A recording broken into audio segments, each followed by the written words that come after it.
Saludamos a dos buenos amigos y no es la típica presentación, digamos, oficial o rutinaria, sino que es verdad. Porque vamos a hablar con Antonio Rivera. Antonio, buenas noches. Buenas noches, tocayo. Amigo de un montón de años. Y Luis Jiménez Maruenda, amigo de un montón de años también. Luis, ¿cómo estás? Buenas noches, encantado de saludarte. Bueno, hablar de Antonio Rivera o hablar de Luis Jiménez Maruenda, pues poco más o menos que sería un atrevimiento por mi parte. Sin embargo, hay que hacerlo por una razón, porque estamos afortunadamente rodeados de oyentes jóvenes que, bueno, tampoco me conocían a mí mucho.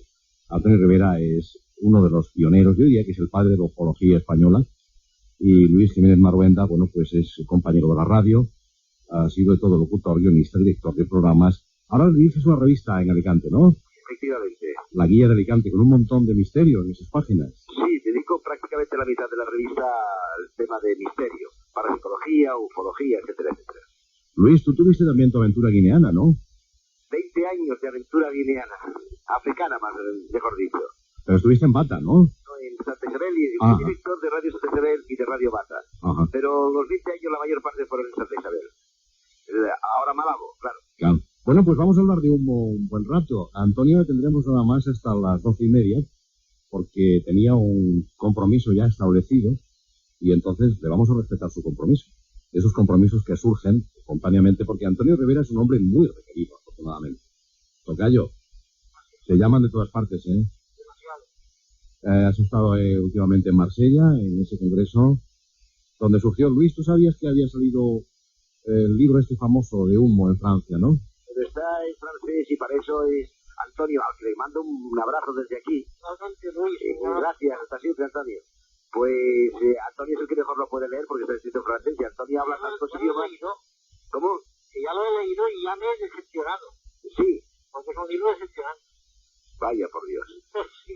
Bueno, lo que no ocurre con tus libros, vale la pena decirlo. Bueno, depende de cuáles. Supongo que alguno no sea tan bueno. Yo creo que sí. Gracias. Porque eres un buen amigo. No, y tus lectores también lo confirman.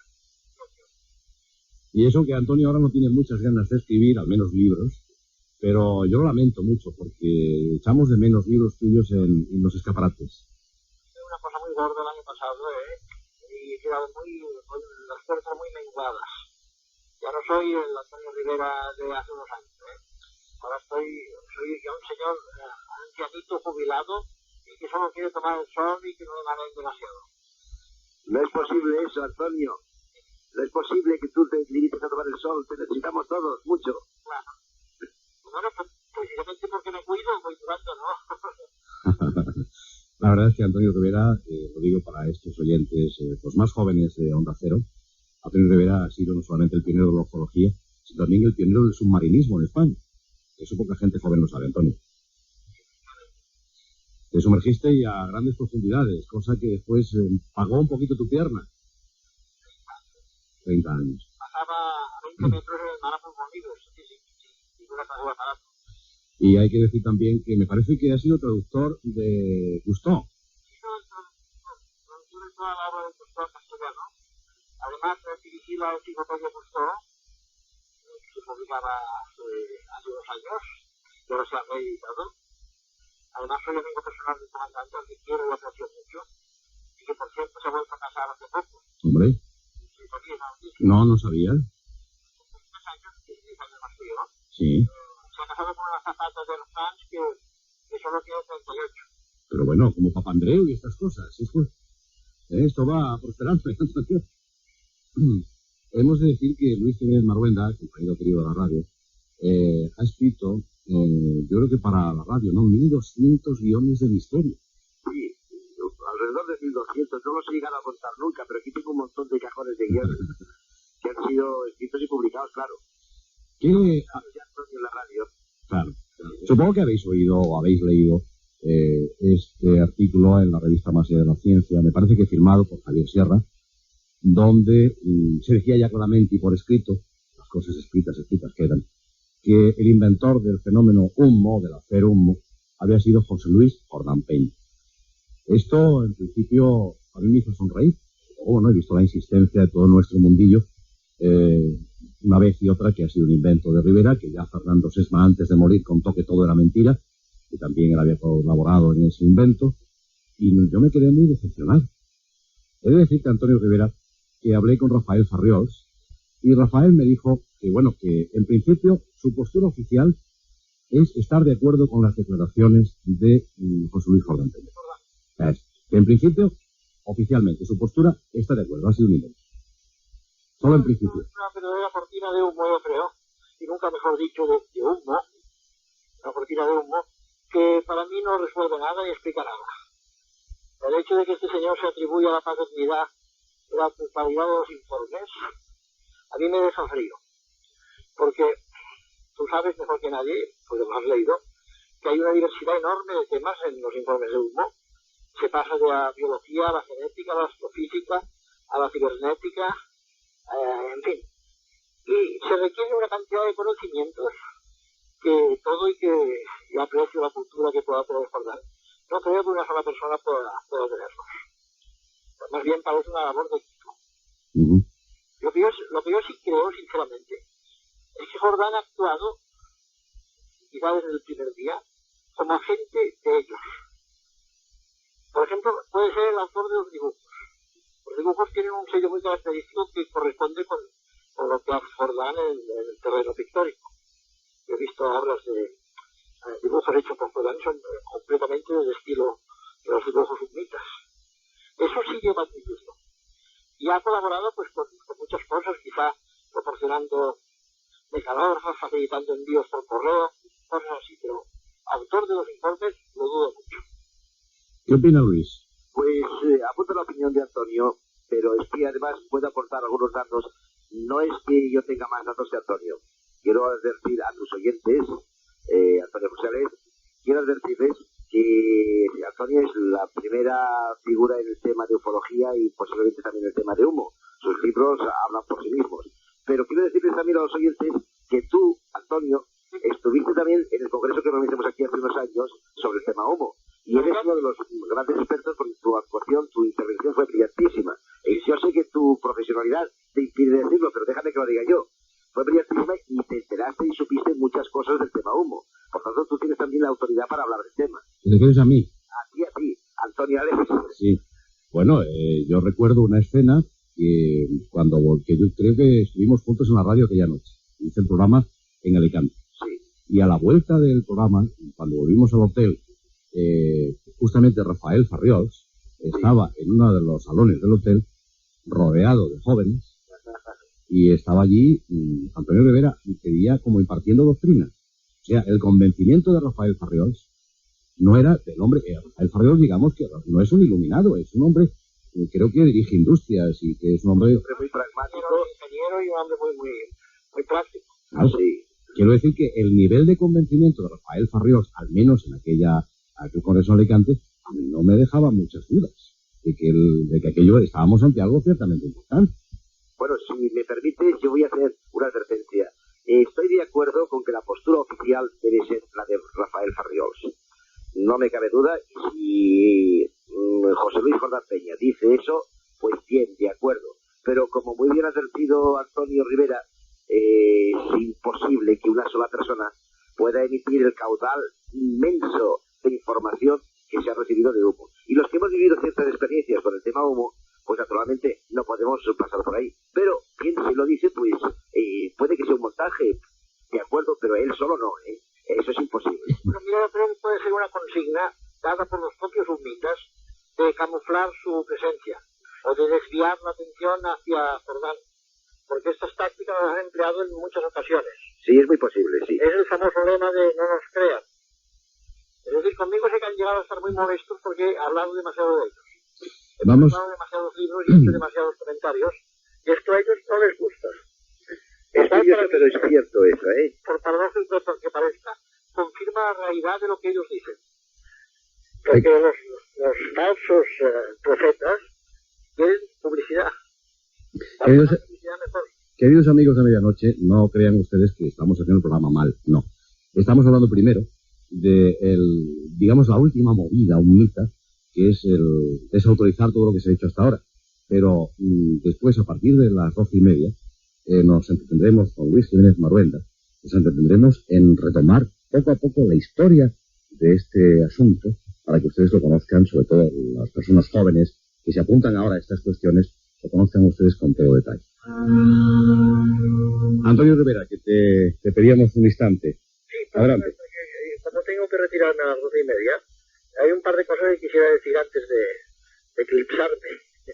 Una de ellas es que ahora estuve en Francia, en Marsella, en un congreso, donde se comentó el tema de humo, naturalmente, pero ahora hay la idea, para mí totalmente equivocada, entre solo los franceses, de que todo el asunto humo ha sido obra de la KGB ex-soviética.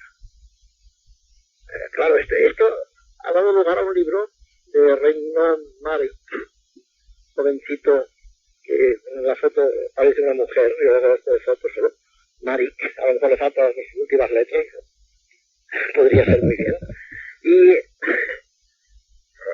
este libro defiende esa teoría absurda. Y claro, como lo de que los mitos hablan de Dios, o sea, Boa, y hablan del alma colectiva, del Boa Boaei, no encaja con su tesis, pues omite cuidadosamente mencionarlos. Y esto para mí no es honesto, porque toda hipótesis tiene que tener en cuenta todos los hechos.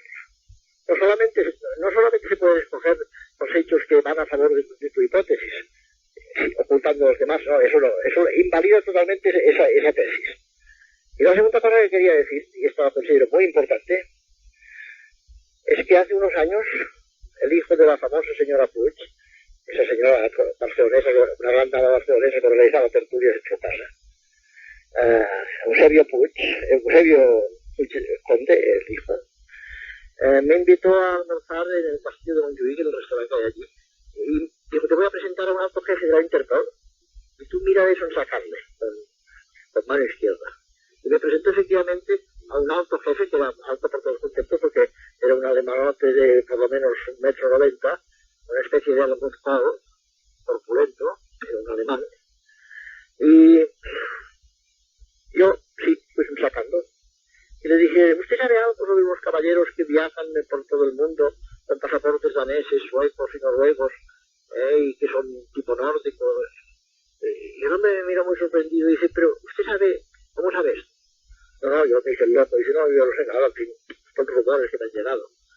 Me dijo, sí, efectivamente, tenemos una montaña de dossiers, de expedientes sobre estos caballeros. Yo digo, entonces, ¿estos son unos delincuentes, ¿verdad? No, dice, no son unos delincuentes, pero lo hacemos para complacer a la CIA americana que nos lo ha pedido. Pero hay más. Tú recordarás que los conflictos dicen en uno de sus informes sobre su vida social, que cuando llegan a los 12 años, pierden la voz, pierden la facultad de hablar y la comunicación se hace telepática. Entonces los que envían aquí en expediciones son personas que aún conservan en parte la facultad de hablar, pero se ayudan mediante un aparatito implantado en la glotis. Y me dice el señor alemán, pero es que además llevan todos un aparatito implantado en la glotis. Yo digo, tate, no es algo por un filón, esto es sensacional. O sea que este señor, alto jefe de la Interpol, me confirmó que efectivamente hay unos señores circulando por la Tierra que llevan un aparatito en la glotis, que se visten en ropas terrestres con trajes nuestros, pero que no son de aquí. Y que esto interesa mucho a la CIA americana. En fin, mire, yo diría que quizás a veces lo más complicado es buscar explicaciones extrañas y alambicadas. Y lo más sencillo es aceptar las cosas a primera vista. Es decir, quizá la explicación más sencilla sea la de decir que es verdad. Que lo que nos dicen los sumitas es cierto. Luis. No tenemos que buscar ni a la KGB, ni al señor Jordán, ni todo eso, sino que simplemente es tal como ellos nos lo dicen. Es verdad. ¿Qué opinas, Luis? Cuando habla Antonio, yo no debo opinar porque él es una autoridad, pero evidentemente son cosas que son muy claras, y eso del problema está en aceptar la hipótesis extraterrestre. Nos cuesta mucho aceptar el hecho de que unos seres de otros planetas vengan a nuestro planeta a visitarnos, pero pensemos que dentro de 100, 200 años, 50 o 300, no sabemos cuántos, pero que dentro de algunos años nosotros, si seguimos con la tecnología avanzando al ritmo que se lleva actualmente, pues estaremos visitando otros planetas, no de nuestro sistema solar, que evidentemente no hay vida dentro de nuestro sistema solar, pero de otros sistemas planetarios que posiblemente estén orbitando sobre otras estrellas. Y bueno, ¿por qué tenemos que asombrarnos tanto de que haya un planeta nuestra galaxia, o fuera de nuestra galaxia, que ya sería mucho decir, que tenga una evolución 1000 años por delante de la nuestra. Pues no es nada de extrañar. Yo creo que simplemente con que nuestro planeta no se hubiera destruido, por ejemplo, por poner un ejemplo, la biblioteca de Alejandría, pues tendríamos 200 años de adelanto. Por poner un pequeño ejemplo, y además es una pura hipótesis. Es decir, que aceptar la teoría extraterrestre no me repugna tanto. Ahora, que tenemos que ser muy pragmáticos y tomarlo con cuidado, de acuerdo. Pero lo que dice Antonio, ¿por qué tenemos que rechazar esa teoría? La posibilidad de que seres de otros planetas vengan a visitarnos. Claro, tenemos... todo es mucho más sencillo así. Es decir, no hay que darle tantas vueltas y buscar tantas explicaciones alambicadas. Efectivamente. Mucho más sencillo. Tenemos datos muy eficientes, de mucha calidad, de experiencias que tú, Antonio, has vivido. Antonio Rivera, tú los has vivido y yo los he vivido también. Hay una que quiero que, como se nos va a eclipsar, como dice Antonio, enseguida que nos cuente, porque a mí no me entra en la cabeza cómo, si es un invento de José Luis Jordán Peña. ¿Tú te acuerdas, Antonio Rivera, en aquella ocasión que os avisaron a un grupo de personas que iba a haber una guerra y que os refugiarais en refugios atómicos? Sí, en Heredos, sí. ¿Y no coincidió aquello con el principio del bloqueo a Cuba? Sí, creo más o menos que sí. Sí. Claro, y el principio del bloqueo a Cuba, hablamos, estaba todavía Kennedy por el mundo. Sí. ¿Cómo podía Jordán Peña saber que había ese riesgo cuando vosotros tuvisteis la comunicación de peligro de guerra mundial mucho antes de que conociéramos? No hay que ir tan lejos. Más cerca de nosotros tenemos el anuncio de la guerra del Golfo. Hay una carta donde se anuncia la guerra del Golfo. ¿Cómo iba a saber eso Jordán Peña? Claro, tendría que estar ya... Bueno, también recordaréis que había una secretaria de la Embajada Norteamericana en Madrid, Alicia Araujo. Exactamente. Sí. También podían venir informaciones por ahí de alto nivel. Alicia Araujo, por desgracia, ya hace años que murió, sí. Claro. Con la guerra del Golfo ya Alicia ya... Sí, bueno, pero me refiero al otro, del bloqueo de Cuba y todo esto. Antonio, tú estás entonces en que la hipótesis más simple, la más sencilla, es la que hemos de aceptar en principio, ¿no? Todo. Cualquier cosa, la hipótesis más sencilla es la que explica mejor las cosas. Y las más alambicadas son las peores. Antonio, ¿quién fue el que hizo? Fue un catedrático de Sevilla quien hizo un estudio del lenguaje humita y se hizo casi un pequeño diccionario, ¿no? Bueno, esto se hizo un estudio, se hizo un seminario en la Facultad de Filología de la Universidad de Sevilla y se llegó a la conclusión de que era una lengua viable. Es decir, que una lengua que funcionaría, que podía funcionar. Y han hecho un diccionario humita dos personas. Una de ellas es Erta Frank de Peneta, la famosa secretaria de Farriols. Y luego otro es Antonio Moya Cerpa. Se llama Antonio Moya Cerpa. Los dos han hecho diccionarios y estudios. El de Erta Frank, muy interesante. Es decir, que ya el supuesto idioma pues era lógico, era viable, tenía su gramática, tenía su lógica. Quiero decir que inventarse un idioma no es una cosa tan simple, ¿vale? No es plano de anís, ¿no?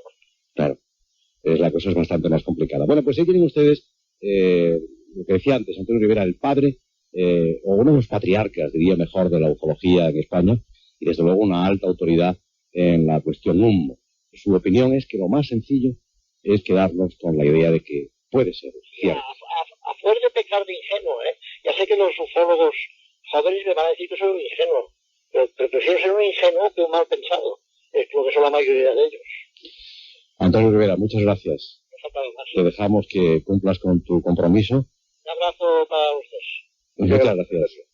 Luis, hacemos ahora una pausa, porque tenemos un programa de 10 minutos de divulgación, muy interesante, y después retomamos la charla contigo. De acuerdo, colgaré aquí. Muy bien. No lo hice llevar. Y volvemos a llamarte. Hasta luego, Luis. Muchas gracias. Hay personajes que no hemos podido encontrar, como por ejemplo es el cura don Enrique López Guerrero, párroco de Mairena, a la sazón en aquellos tiempos.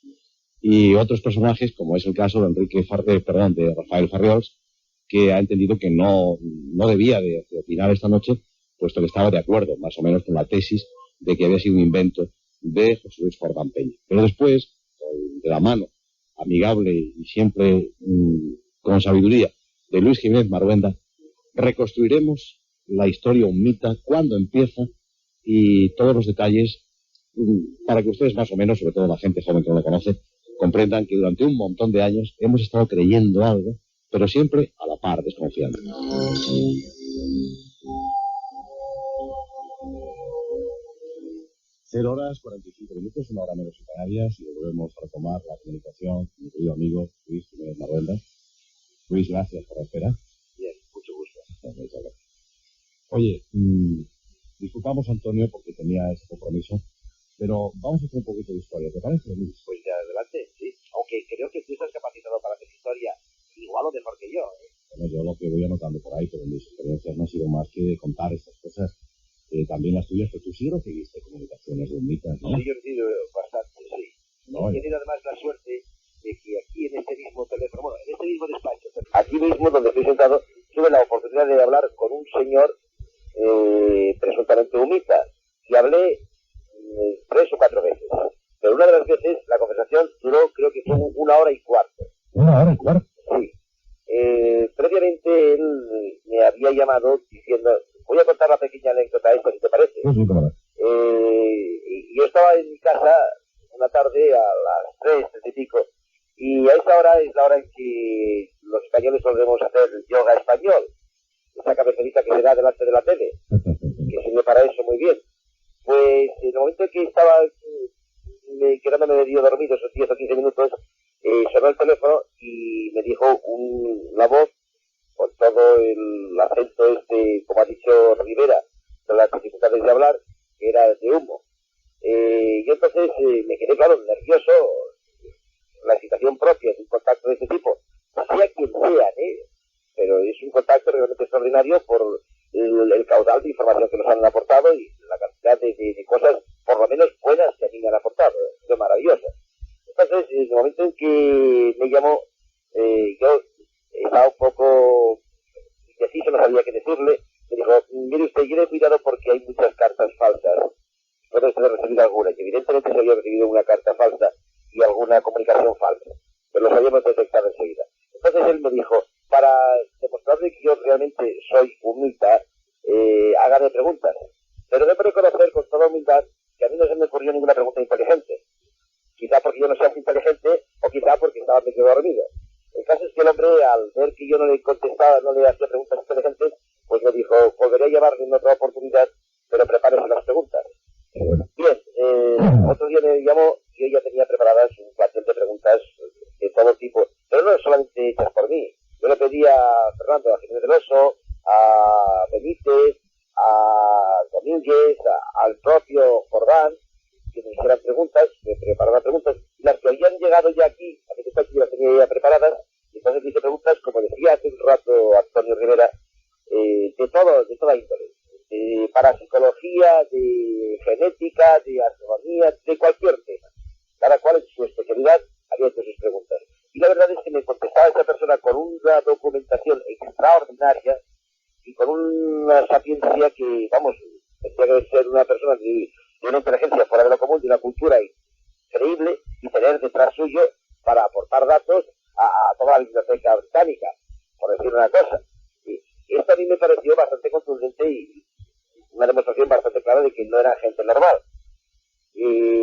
También puedo decir que el día que me llamó, hay un detalle aquí en mi propio domicilio que es pintoresco, porque resulta que ellos habían dicho que tenían un visor puesto en mi hogar y yo no tenía inconveniente, yo estoy encantado de que lo tengan, y de que mi teléfono ellos lo escuchaban. Bien, pues en el momento en que ellos llamaron, yo le hice señas a mi mujer para que pasara al teléfono, como antes han llamado ahí de la emisora. Yo estaba en el salón y tengo el teléfono en el despacho.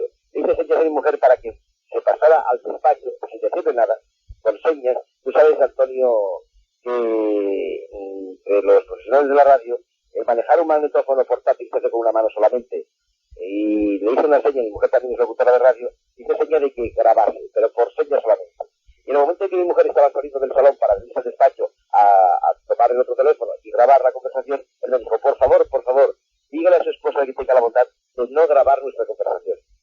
Este es un detalle bastante concluyente respecto a la autenticidad del fenómeno, que me parece que supera todas las posibilidades de Jordán y de otras personas. Ahora, esto no quiere decir que no pueda ser, yo no digo la KGB vacía, pero no sé, algún tipo de organización a nivel internacional que tengan interés en ello. Como estos datos mucha frecuencia, este es uno de ellos, de los muchos que me han ocurrido, pues yo la verdad sí creo que son por lo menos extraterrestres o terrestres, gente de una preparación, de unas posibilidades increíbles, fuera de lo común. En fin, estoy hablando demasiado. No, mucho menos, para eso te he mencionado, Luis, para que hables todo lo que quieras. El hecho es que, según la historia de Humo en la Tierra, parece ser que esta gente llega aquí en 1950, pero hasta 1960 y tantos, que yo sepa, no empiezan a llegar las primeras comunicaciones. Efectivamente, sí. Pues, ¿por qué, en este caso, los supuestos extraterrestres no es, como en otras ocasiones, el ovni, el patillo delante, aterriza delante del pastor y asusta a la vaca y todas estas historias que nos conocemos ya y que a mí tanta risa me han dado siempre? Pero en esta ocasión no. En esta ocasión buscan a gente que trabaja en los medios de comunicación, a gente que está investigando estas cuestiones, gente que en suma van a hablar, no se van a callar. Pese a que nos recomiendan una estabilidad de prudencia constantemente. Pues la verdad, su elección de los comunicantes no la comprendo, porque yo no me creo con suficiente importancia de un modesto locutor de una provincia de España, con un programita semanal que bueno, que tenía audiencia, pero que tampoco soy tan importante. Creo que debería haber sido otra persona. O sea que no entiendo por qué me seleccionaron a mí. Yo pienso que fue una cosa del azar. Como a alguien que le toca la lotería, pues a mí me tocó esa lotería. Nada más. No creo que tenga ninguna razón, de ningún valor personal. Y en cuanto a que hayan elegido personas de medios de comunicación, pues creo que soy yo el único de medios de comunicación. Antonio Rivera, por supuesto, es por sus libros. Pero en cuanto a radio, prensa, creo que soy el único.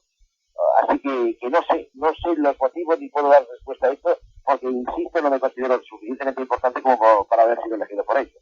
Muy importante lo eres y no vengas ahora. Soy muy amable. No vengas ahora con esos ataques de modestia, porque con un modesto locutor, con un modesto programa semanal, el programa de Luis Jiménez Merenda lo escucha todo el mundo, tú eres un hombre absolutamente popular en Alicante, y además, los congresos que se han montado, las veces que te lo he visto por ahí, pues no vengas con esas historias. Pero bueno, en definitiva, no han ido como siempre, al pastor o han ido a la ama de casa. En esta ocasión han buscado gente que de otra forma podían manifestar y contar todo eso.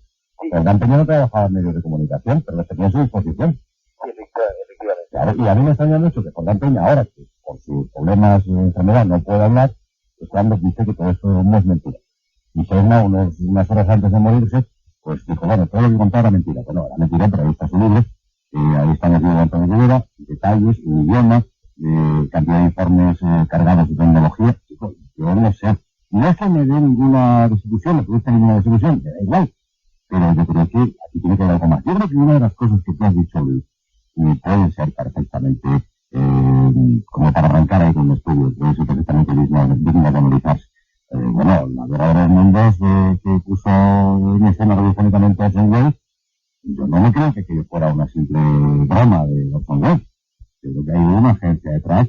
No me lo parece. Claro. Y la Rand Corporation estaba por ahí, estaba enredando. Sí, efectivamente. Claro, la Rand Corporation, ¿qué? Bueno, pues yo creo que era la madre de la CIA, ¿no? Cosa parecida. Sí. Pero es que además es una cosa que se deja ahí como el planteamiento de un misterio que cada cual le puse su explicación. No vamos a defender el misterio y su explicación en cuanto a que sea la nuestra, la auténtica.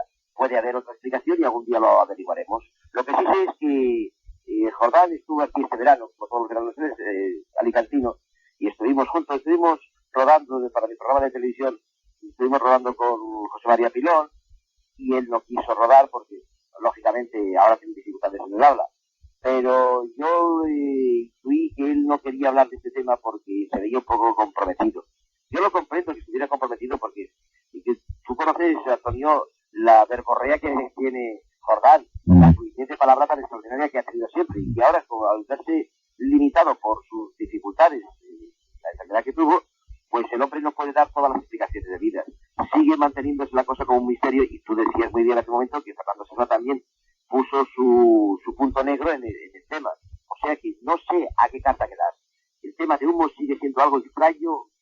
Para mí ha sido maravilloso, porque lo que sí que querría que los oyentes supieran es que el aporte de conocimientos ha sido tan enriquecedor en cuanto a caudal de cultura y a caudal de beneficio espiritual, que yo 1000 años que viviera no tendría suficiente para agradecérselos, porque a mí han transformado mi vida, me han hecho mucho bien, y bueno, pues sean de donde sean, Es un grupo de personas de Madrid, de Badajoz, de Bilbao, de donde sea. O de Australia, da igual.